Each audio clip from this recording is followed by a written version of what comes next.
Hey, it's Ed. Before we start, I've got a new podcast supporter I want to thank, Dawn Dennison.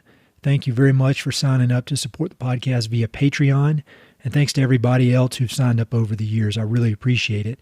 Another way of supporting the podcast is to go to the Mountain Prairie store. We've got shirts, coffee mugs, stickers, all that kind of stuff.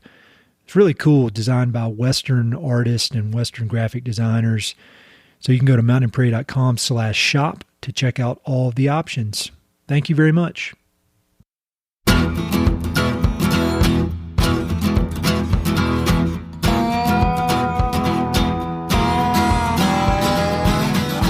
Hey, this is Ed Robertson, and this is the Mountain Prairie podcast, where I introduce you to some of the innovative individuals who are shaping the future of the American West.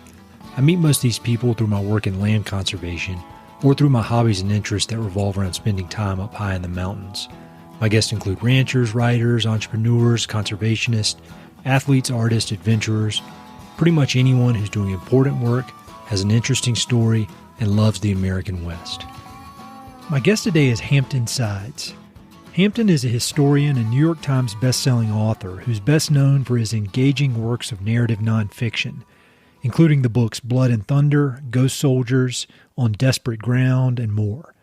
His latest project is an ebook and audiobook titled The Exotic, Intrigue and Cultural Ruin in the Age of Imperialism, which details the life and unbelievable adventures of a man named Mai, who was the first Polynesian to set foot on British soil. The Exotic is much shorter than Hampton's previous books, but much longer than a magazine article, giving the reader a chance to enjoy Hampton's one-of-a-kind historical storytelling in only a few hours of reading. Longtime listeners of Mountain Prairie will remember Hampton's two previous appearances on the podcast.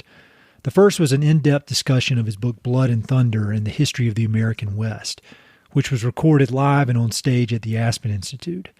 In his second appearance, we focused on his writing and research process, as well as his career progression from journalist at Outside Magazine to becoming a best-selling historian. Today's conversation takes us far beyond the American West, everywhere from the remote islands of the South Pacific to King George's court in England. So if you're a fan of adventure, history, and profiles of Indigenous people who've often been overlooked by mainstream history, you'll love this conversation. Hampton and I connected virtually and had a fun conversation about the book and his process for writing it. We talked a lot about Mai's unbelievable journey from Polynesia to England and back again, as well as the opportunities and challenges of exploring history from an Indigenous perspective. We talked about Hampton's process for researching the book and how COVID has forced him to adjust his normal approach. Hampton was actually in the South Pacific researching the book in March 2020 when the COVID pandemic hit, which, as you'll hear, added an extra layer of adventure to an already adventurous trip. And as usual, Hampton offers up some great book recommendations that I think you'll enjoy. The Exotic is available exclusively on Scribd, which is an online service that gives you instant access to ebooks, audiobooks, articles, podcasts, and more. I've thoroughly enjoyed Scribd over the past few weeks, and I'd encourage you to give it a shot. You can access it for free for 30 days by following the link in the episode notes or on this episode's webpage. And I'm not being paid for this endorsement. I'm just a fan of what Scribd is doing and the unique forms of writing that they're bringing to the world. I hope you enjoy this episode, and I hope you'll invest a few hours reading The Exotic. And if you haven't already, go back and listen to my past episodes with Hampton. They're fun conversations. Thanks so much.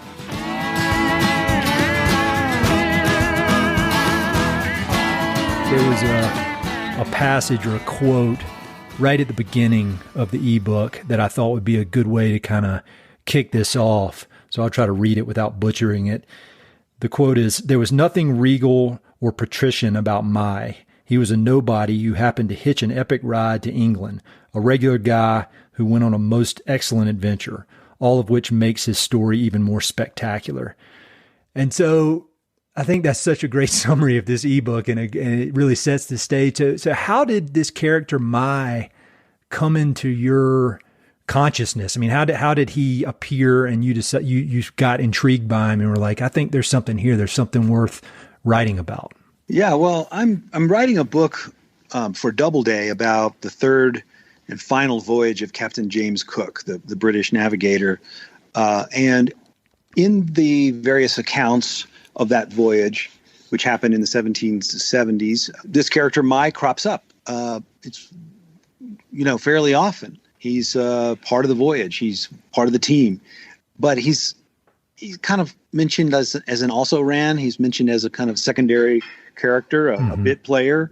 And so I wanted to know more about him. I just was like, wait, who was Mai exactly? Why were they spending all of this money and time and energy to bring him back to Tahiti, his home islands, and now what we call French Polynesia.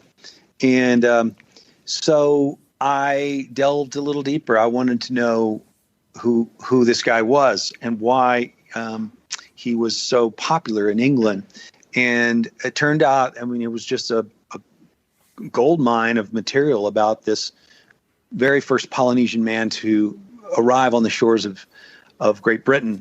And, he was treated like a king. They rolled out the red carpet for him. And everybody, he saw parts of English society that 99.99 percent of Englishmen never saw. He met the King of England. He met the best writers. He was painted by the best painters.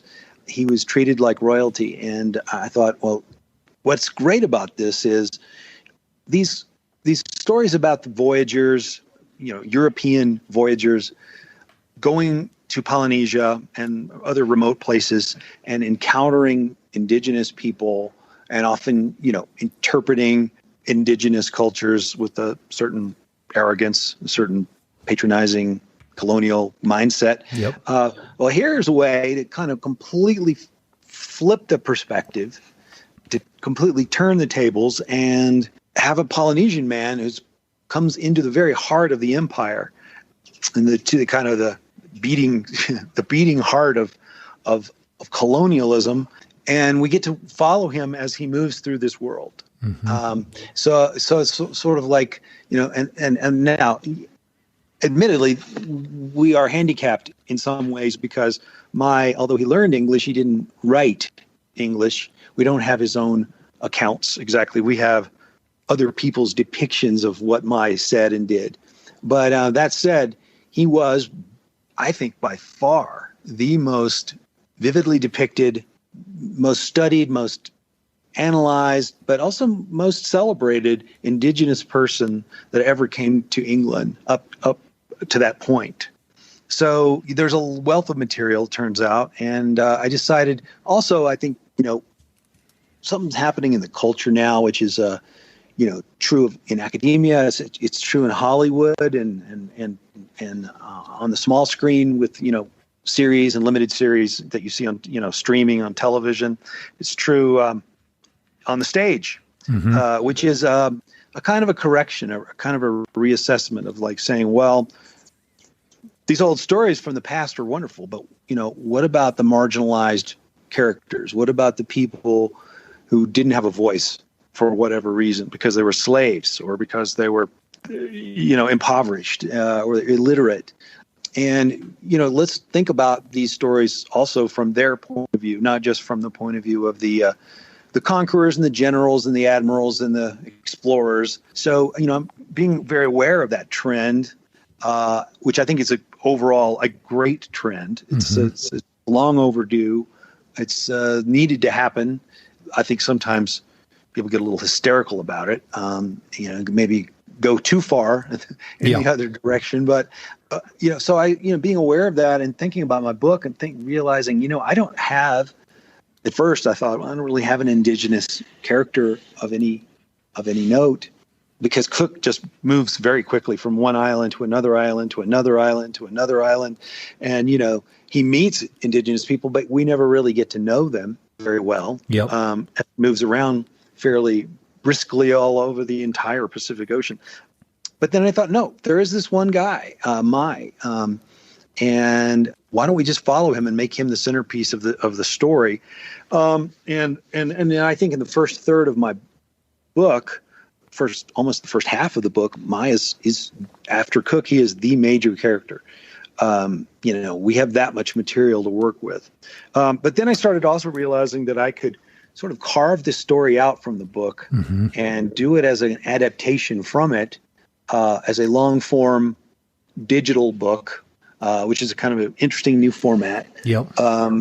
That we could talk about too. This is a group and a company called Scribd that is producing these mid-length or small novella-length, both fiction and nonfiction books. They're digital books and audiobooks. And I realized this was the perfect subject for that kind of telling, because it's sort of the story within the story. It's easily sort of excised from the book, but it's a standalone thing. It has its own sort of beginning, middle, and end. And that's what I did, and it came out great. I'm just really thrilled with the way it all turned out, and I'd like to do another one of these down the line.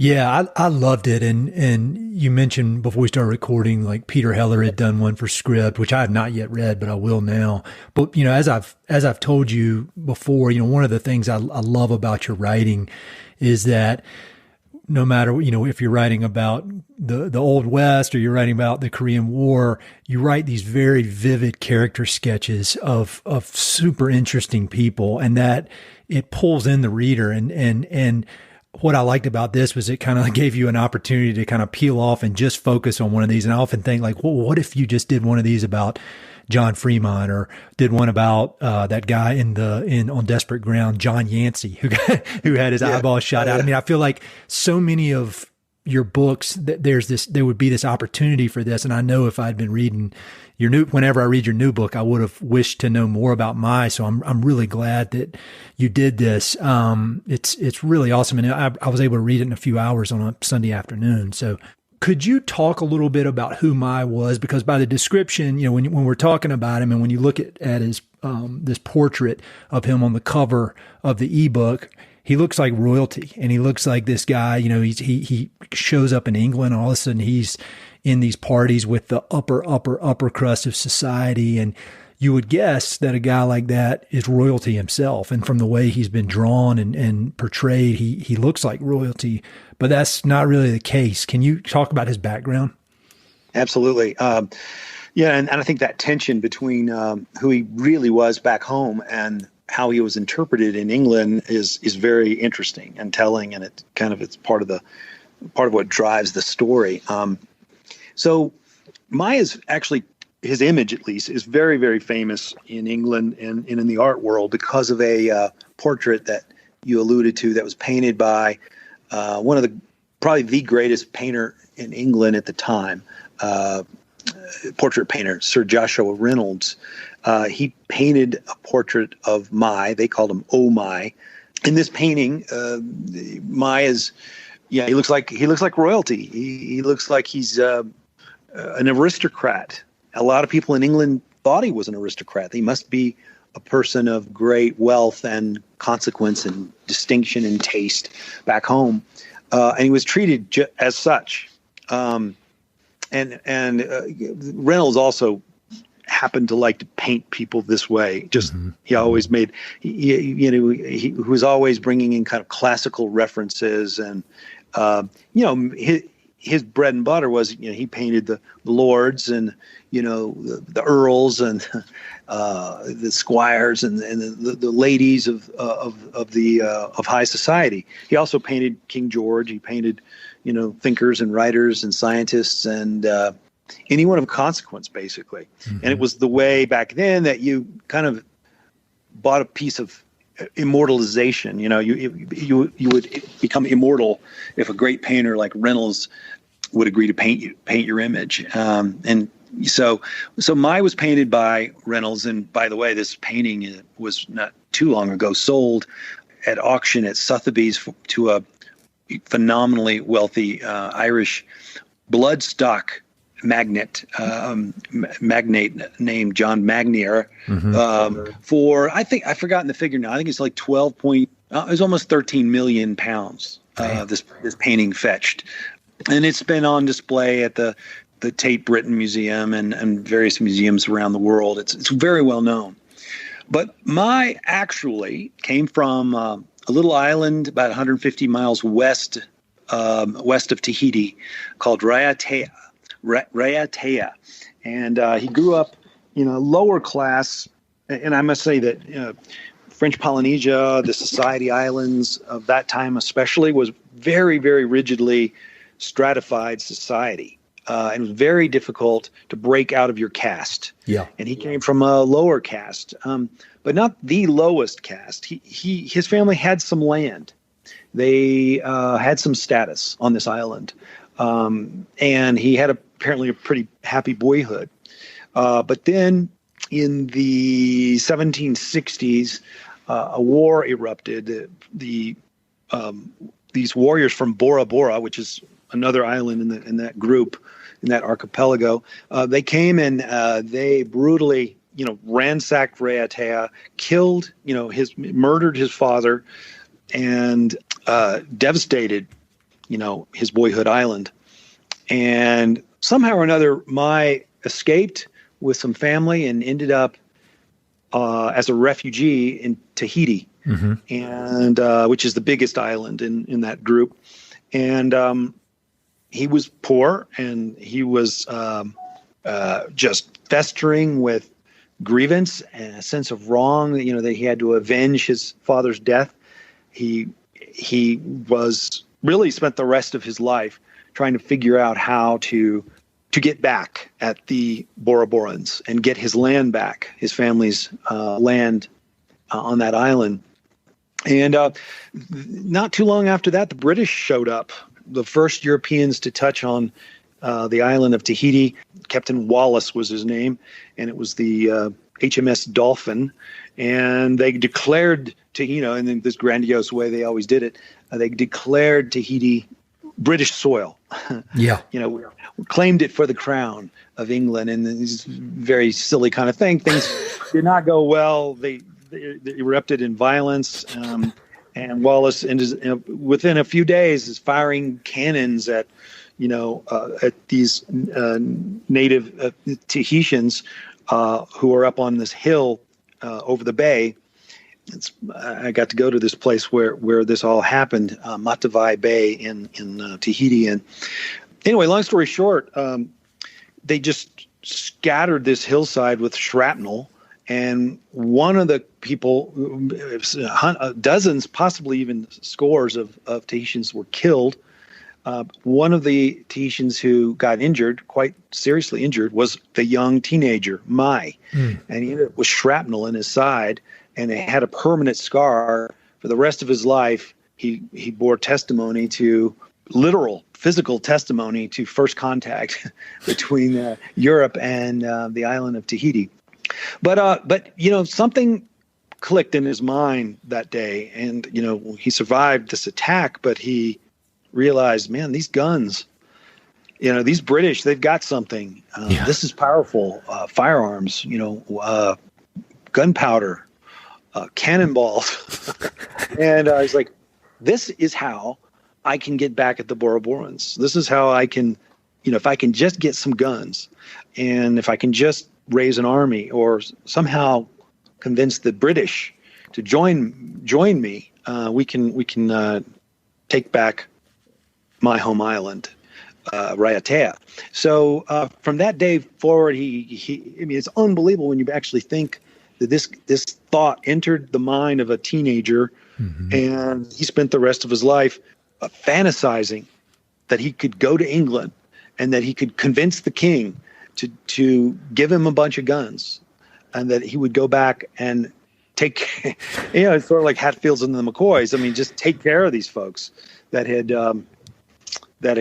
killed his father and taken his land. So he, in fact, did exactly that, because one of the next ships that arrived a few years later from England was Captain Cook. Captain Cook, this time on his second voyage, and he begged to come on board. Cook's consort ship, which was captained by another guy named Tobias Furneaux, and Furneaux ended up sailing back to England, and Mai had this wonderful adventure. 2 years he lived in England, mostly in London, and took that country by storm. They just loved him, and he seemed to have a pretty good time himself. Yeah. I mean, in a patronizing way, they did analyze him and there was this kind of romantic notion going around in the salons of the day about, what is the noble savage, and could it be that the noble savage is in a man in his natural state could be happier than a civilized man from an industrialized or advanced society like Britain. There was all these kinds of philosophical questions that had been raised by people like Rousseau that were being tested, and I suppose you could say underlying his wonderful tour of England was this kind of philosophical question that certain intellectuals wanted to study. It was like, how will he do? How will he fare? Is he a noble savage or not? All of this kind of patronizing talk. But by and large, it was an excellent adventure, as we say in the very beginning of the book, that this guy, this kind of nobody, led. And that he went on, and it's I guess we can get into that a little bit, what he did in England, because it's kind of amazing what all he did manage to accomplish and see. Oh yeah, I definitely want to talk about that, and I think as usual, you do such a great job of painting this what could be stodgy old history, taken from these journals and that kind of thing into a way that somebody with my intelligence can understand it. And you do such a great job of really showing that just how patronizing and in a lot of ways silly some of the English culture is. Like, they just roll up on the beaches and have this big pronouncement that they own it. And it's, I don't know. And there's one chapter that I'll encourage people this will be a kind of a little teaser to get people to buy it and read it. But that chapter about human pets, how there's this thing going along where they want, and then it's interesting towards the end how Mai kind of gets brainwashed into this same way of thinking and wants to be doing that same kind of thing. But anyway, we'll get to that. Can you, let's talk a little bit about what he did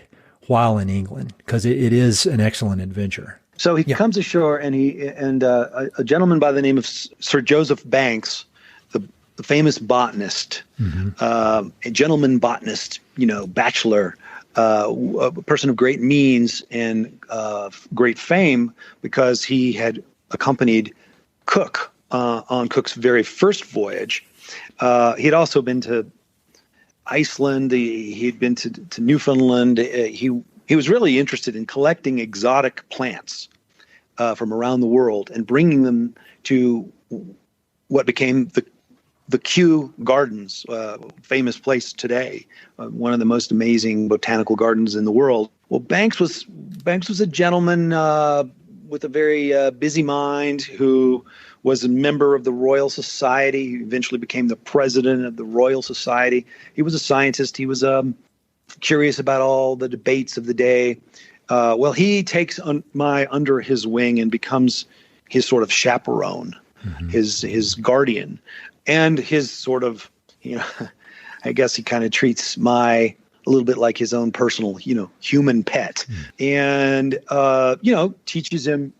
begins to teach him English, make sure that he has plenty to eat. Mai lives with Banks for a while, and then ultimately gets his own place in London. But one of the very first things that he does, literally within days of his arrival, is Banks gets Mai an audience with King George III, the King of England. And this is long before King George, he's famous for being, Mad King George. That happens a little later, decades later. But so he meets King George, and, that begins to already, I think, make people think that he must be royalty, that he must be at least a chief or a priest or someone of high caste. And right after he meets King George, King George has this idea that, other indigenous people who've come to England to visit, most of them from North America, Native Americans and Eskimos, Inuits who had visited, almost invariably they died of smallpox or some other European pathogen. So King George said, why don't we send him up to Dr. Dimsdale's This was a doctor who had perfected or was in the process of perfecting a vaccine for smallpox, and so they send him up to this kind of farm, the pest house they call it, and they inoculate him with smallpox. And it's a little dodgy at first because Mai doesn't really fully understand the kind of counterintuitive logic of how vaccines work, and that you're gonna get a little bit of the disease, but you're not going to die from it. Yeah. In order to protect yourself, you have to catch the disease a little bit. Mm-hmm. And he does, and he thinks, well, this is it. I'm going to die. But he does survive. And at least that's one thing that you don't have to worry about with Mai from then on is he going to get smallpox, which was so rampant. And, certainly the islanders, Pacific Islanders, South Seas Islanders had no immunity. Zero immunity to smallpox. So it was risky, but it was the right thing to do, and it worked. And then he was ready to be shown to high society. Banks took him all over the Midlands to all these aristocratic homes and salons, and there was horse races and all kinds of dinner parties and tea parties and hunting excursions.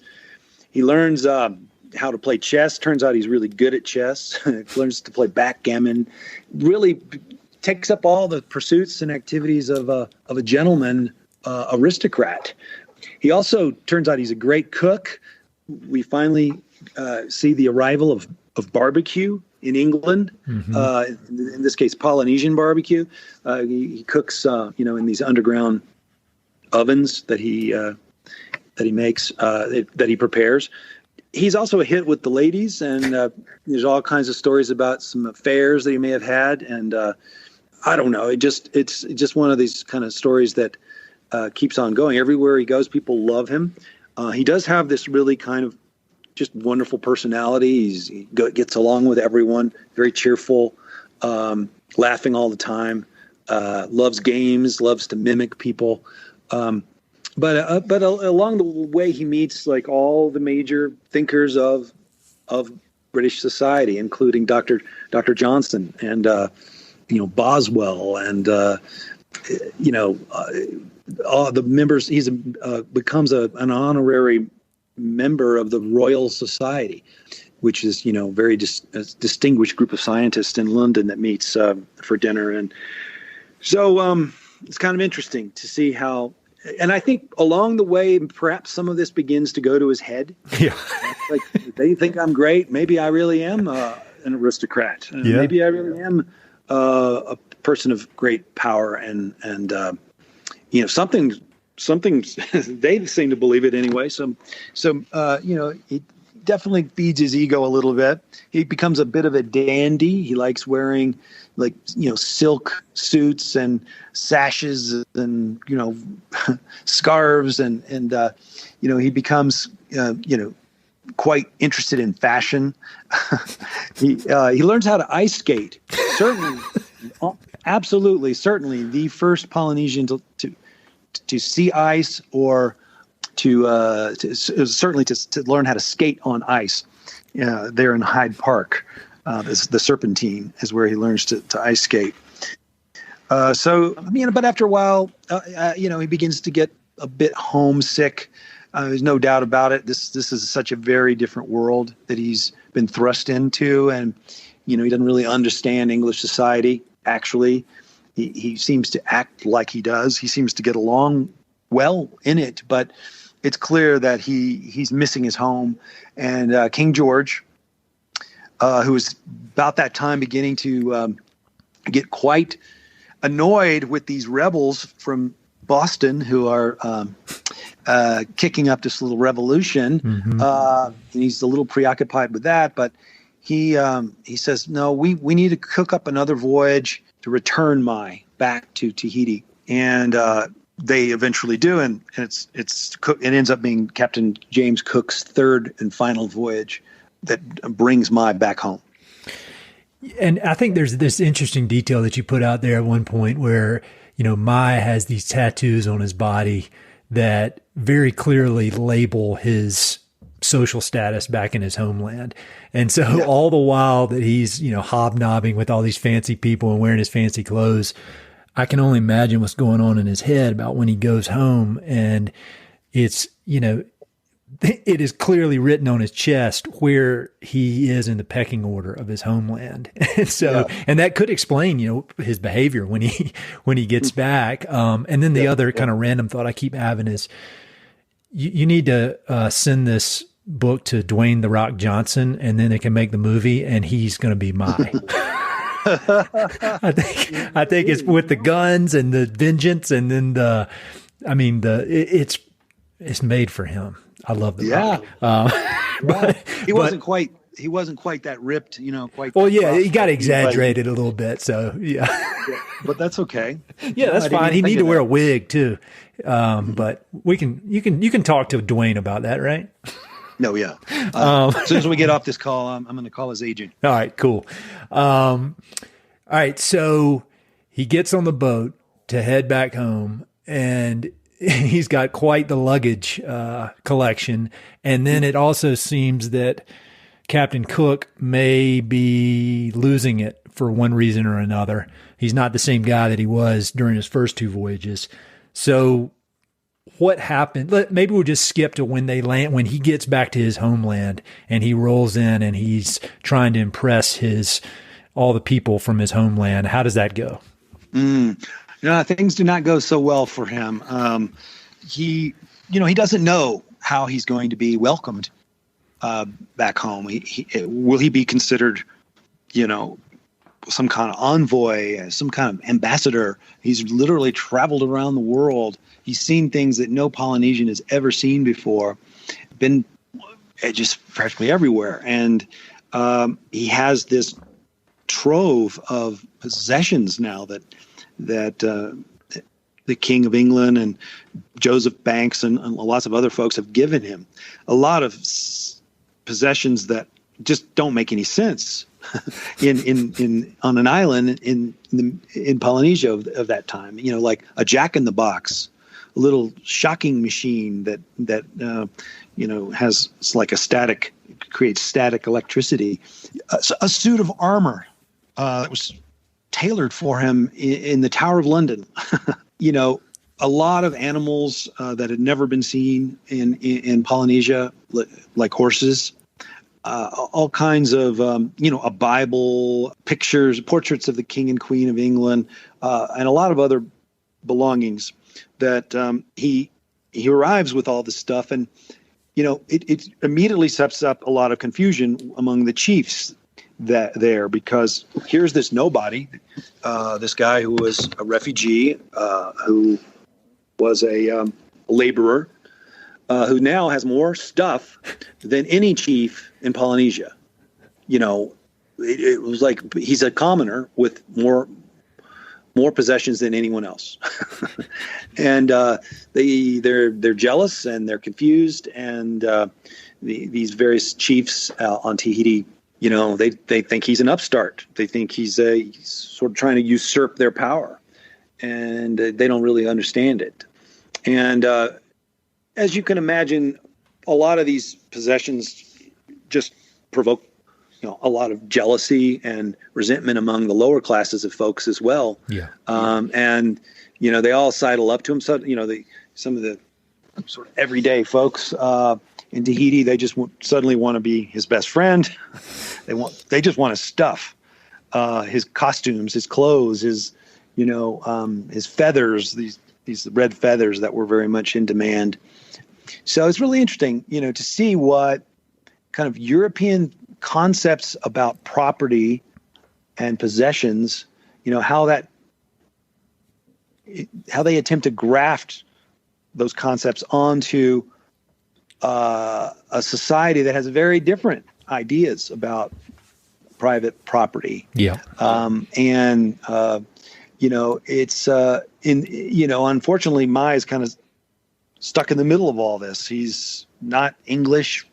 He's not really Tahitian any longer. He's not he's sort of a man without a country, and he's clearly struggling to figure out how he's going to make a life for himself back on these islands after this really amazing adventure, but now saddled with all these things. The things are the problem, I think, for. But underneath it all, nothing has actually changed in his own heart and in his own mind, which is he did get guns. Yep. And he did get gunpowder, and he had learned how to use them. He had become an excellent hunter, an excellent shot. He has horses. He has armor. And he is already, as soon as he arrives in Tahiti, he's already thinking about how do I get back to my home island of Raiatea and just take out a can of whoop ass on the Bora Borans. That's what he's thinking. And, I don't think even Captain Cook appreciated the sense in which Mai was really playing the long game here. He was thinking strategically all along. That's really all he cared about, was getting those guns. And in that sense, he succeeded. It's such a great story. I mean, I loved reading it, but then now talking to you about it, it makes me want to go through and read it again. And it makes me super excited for your book about Cook when that comes out. We'll leave the end hanging so that people will read and see what happens at the end and how it all plays out. But, obviously part of your work as a historian, as a writer, is to go and do research. And I remember you had joked around, although I don't know that it was a joke, saying after writing about polar voyages and Korea and some of the coldest places on Earth, you wanted to write about somewhere warm.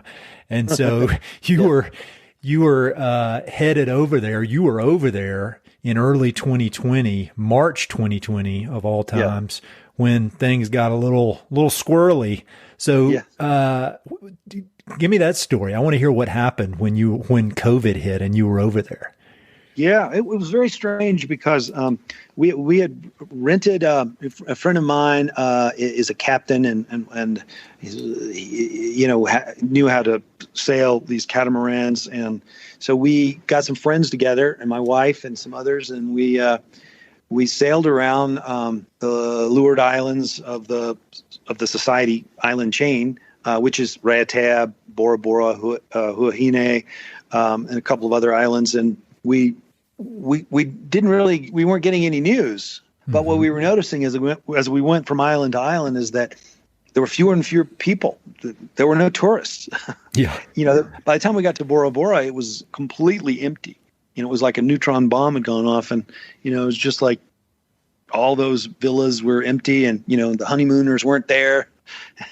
It was both wonderful to have the place to ourselves, but by that point we were understanding that it was because of COVID that all these people had just canceled, or the flights weren't even allowed to come in, and so we had gotten in just under the wire. And, we were still out there sailing around these islands. It was really kind of wonderful. It was a great place to be marooned if you had to be marooned. But it was also worrisome because we weren't getting the news. We didn't know how bad it was. We didn't know if this was turning into the apocalypse. It was kind of a strange juxtaposition of paradise and fears of the end or something. Sure. But we did eventually, get a flight out and came home to a very changed world. And really, I have not been able to do any more research travel since then. And I did something kind of unusual for me. I like to travel as much as I can to these places that I'm writing about. But this time around, I decided I had to just hunker down and write with what I had, and maybe fill in the gaps later. And that's what I did. I've turned in about 400 pages, and I think it's really interesting what you can do when you don't have anything else to do. Yeah, might as well sit down and start writing, and that's exactly what I did. I mean, how is it compared to your other books? I mean, it seems like you would. I remember last time I saw you, we were talking before we recording this. We did a event in an auditorium full of people, and then we went to a dinner, and everybody's huddled around a little tiny table, and we're all up in each other's faces, and that just seems like I can't even imagine even thinking about doing something like that now. Mm-hmm. And the world is just so different. I mean, and everything is different, even our mental states of trying to process all this. I mean, has it been a harder process writing this, or have you enjoyed kind of the being forced to improvise a little bit with the writing? Or, I mean, how has it been just compared to your other books? It forced me to write, which is a good thing. Yeah. But I don't know. I'm very restless. I like to move around, and I whenever possible want to go to the places that I'm describing. And like I had notions that I would be going to 50 islands or something, some obscene amount. Like, obviously I wasn't going to be able to hit every place that Cook went on his final voyage. But I mean, obviously after he leaves Tahiti and leaves Mai there, he keeps going, and he stumbles upon this really beautiful place called Hawaii, mm-hmm. Which no European apparently had ever been to before. And then he keeps going up to Alaska and maps the entire coast of Alaska. So I wanted to go to Alaska, and I haven't, I could go, and probably, I will manage to get a trip into Alaska, but he nearly gets stuck in the ice there in, north of the Bering Straits. So even this book has plenty of cold weather. Don't worry. But then he's like, all right, well, I'm clearly not going to find the Northwest Passage, which is what he was looking for. This season, I got to go somewhere for the winter. Why don't I go back to that beautiful place that we stumbled on, that place called Hawaii, and spend the winter there?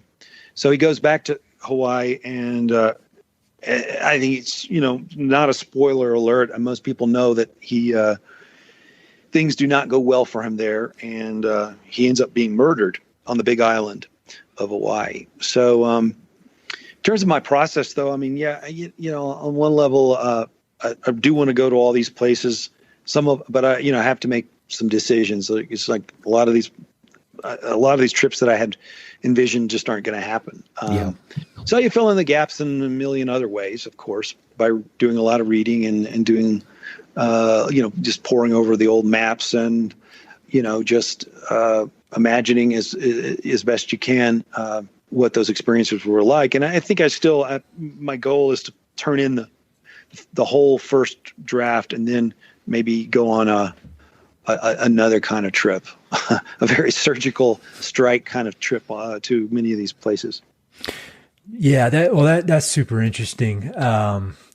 We could, when the book comes out, when the new book comes out, we can go deep into Captain Cook, but his name has come up a lot over the years. I think it's especially come up over the last year and a half, as we've been re-examining history and colonialism and some of these historical figures who have, kind of been shown to be a hero, but that's not taken from the Indigenous perspective. And I just, to be honest, I didn't know anything about him until I heard you talking about him. I started looking him up, and then this ebook really helped me understand him a little bit. But could you possibly just give a overall sketch of Captain Cook and maybe the difference in his personality between his first and second voyage and his third voyage, when things started not working out too well for him? Mm-hmm. Yeah, well, I mean, Captain Cook is arguably the greatest navigator of all time. Certainly in the pantheon of great voyagers. And, in terms of his competence, in terms of his leadership, in terms of especially his map making qualities, he was that was his true genius, was hydrography and map making and, making charts. He had a very precise mind. He was very, very exacting in everything he did. Another interesting thing about Cook is that he came, like this whole question of, caste and stratified society. England had a very stratified society, extremely so. But he was one of those rare people who came out of nothing. Mm-hmm. I mean, he was, he grew up on a farm. in Yorkshire, and just was bored out of his mind, and got a little bit of an education, just very rudimentary, but then it was going to apprentice working for some shop, not far from the farm where he grew up, and he got bored with that, and then he joined the Merchant Marine and worked his way up through the Merchant Marine to become a captain of these giant coal-bearing ships, and then he got even more ambitious and decided to join the Navy. But in order to do that, he had to go back down to just basically being an able seaman, and starting all over again and climb the rungs of the Royal Navy. And he did it. He ultimately became one of the most famous, captains of all time, and in the British system, and within the Royal Navy, and a member of the Royal Society, and a true celebrity. So he's one of those rare examples of someone who worked his way up from nothing. He was also considered during his first and second voyages as being, extremely enlightened, very humane. I mean, most of those British ships were brutal. I mean, those captains were famously brutal, and they didn't spare the lash. Yeah. And, bread and water and, floggings and so forth and so on. Well, Cook had a reputation for being very concerned about his men and their health and their well-being and their diet, and was quite reluctant to use, harsh discipline. He was also very interested, genuinely, I think, interested in the cultures that he encountered. At that time, there was, a tendency among these captains to just shoot first and ask questions later.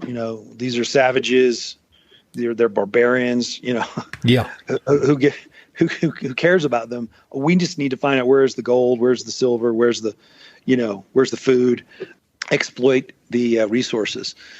Cook, and he may have learned this a little bit from Joseph Banks, who was the scientist on that first voyage, but they both became kind of proto anthropologists. They wrote really beautifully and very objectively about these people, who they were, how they carried themselves, what they ate, what their architecture was like.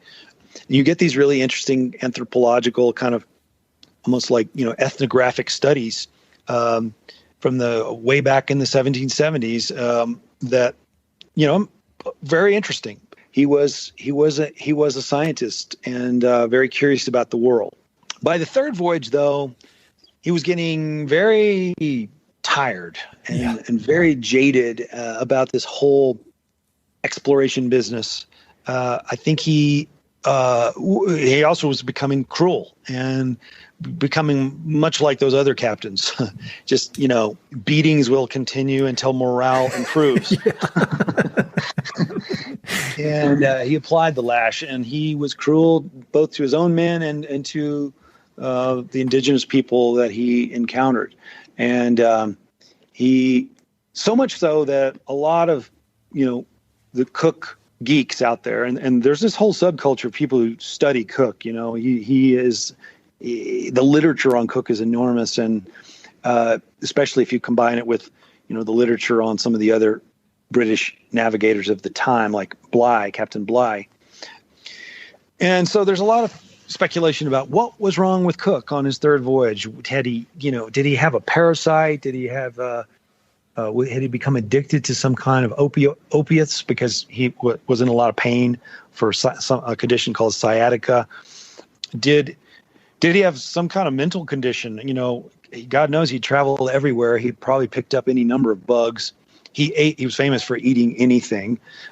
And, so the leading theory at the time, currently, is that he had some kind of intestinal parasite that led to a vitamin deficiency. I think it's one of the B vitamins. I haven't written this part of the story yet, but this particular deficiency can lead to all kinds of neurological problems and irritability and a violence and, impatience and all these things that ultimately come to a head when he gets to Hawaii. He was famous for having great judgment and great negotiating skills and great tolerance for the native populations that he encountered. But there he lost it, and ultimately it cost him his life. I'll tell you. I mean, I can't tell you how much I appreciate you writing all these books about these subjects, because it's the kind of thing where I would never pick up a book about just Captain Cook. I mean, there've been, many written, but when you write it, you put it in this way that just makes it so entertaining, and it really just expands my whole perspective on things. And I mean, I've told you this before, but like with Blood and Thunder, for example, I mean, that book really opened my eyes to the history of the West and was kind of my entry point into what's now, obviously a big part of my career. And so, I'm so glad that you've got Captain Cook in your sights and that you're working on this. And I'm glad we got this somewhat of a sneak peek and a different angle of his story from the Indigenous perspective. One last question. One of the things I love about your books is I'll read one of your books, and then it opens up doors for a lot of other subjects I want to explore and other books I want to read. Are there any books that come to mind? Well, it could be about Captain Cook or just books that you've read over the last year and a half while we've all been holed up. Any good books that you would recommend to the people that listen to this podcast? Mm-hmm. Well, if you burrow into the world of exploration narratives, and this is kind of considered the heroic period of, during the Enlightenment, these kind of scientist explorers. And there's another, Cook had this rival at the time who was in his own way equally great, in other ways even greater. He was certainly a better writer. And this was Bougainville, the French explorer, who was knocking around some of the same islands, including Tahiti, and was writing beautifully about these people and encountering all these different cultures. And his journals, Bougainville's journals, are just a great read. They're so contemporary. They're so somehow, even though they're nearly 300 years old, they just pop off the page. And he was probably the best writer of that whole group of explorers. So I would recommend turning to some of those. Yeah, and of course, Bougainvillea is named after him, or Bougainvillea, the plant. But I mean, he got all over the world, and was just what an extraordinary career he had as well. Maybe I'll write about him next. Awesome. Well, I'll put links to that in the episode notes. Well, Hampton, man, it's always great to talk to you. Thank you for producing all this great work. This meant so much to me. Thanks for taking the time to chat with me. I encourage everybody to check out Scrib, check this story out. It's really awesome. I look forward to seeing it on the big screen with Dwayne starring. But thanks, man. Yeah, absolutely. I enjoyed it as always. So let's do it again sometime soon. Hey, it's Ed again. Thanks so much for listening to the podcast. I know your time is valuable, so it means the world that you spend it listening. If you want to support the podcast and help it to continue to spread and grow, there are a few ways you can help. Number one, pass it along to a friend or share it on social media. Word of mouth recommendations are the most powerful way for ideas to spread, so I'd love it if you could share the podcast with a few pals who might enjoy it. Number two, you can go to Apple Podcasts and give it a 5-star review. Good reviews encourage the Apple overlords to suggest the podcast to others. So there's a link in the notes if you'd be so kind as to give it 5 stars. Number 3, you can support the podcast financially via Patreon, and there are exclusive benefits for those who do, including a monthly behind-the-scenes newsletter, Mountain Prairie stickers, live and recorded video chats with podcast guests, and much more. Number 4, I've also got 2 emails that I send out. The first is my weekly email called Good News from the American West, which I send out every Wednesday. It's only positive news, something we can all use a little more of these days. And my other email is my bi-monthly book recommendations email. one email every other month with 5, 6, 7, or 8 books that I've recently read and highly recommend. The thousands of people on both of these lists will vouch for me. No spam or other funny business. And number 5, finally, check out my online store for Mountain Prairie stickers, shirts, and coffee mugs. I've got some really cool designs from Western artists with more on the way, so head to mountainprairie.com/shop to check it all out. I'd love to connect with you. I'm on Instagram and LinkedIn, so look me up on either of those platforms by my name or through the links on my website. All right, that's it. Thanks so much for your support.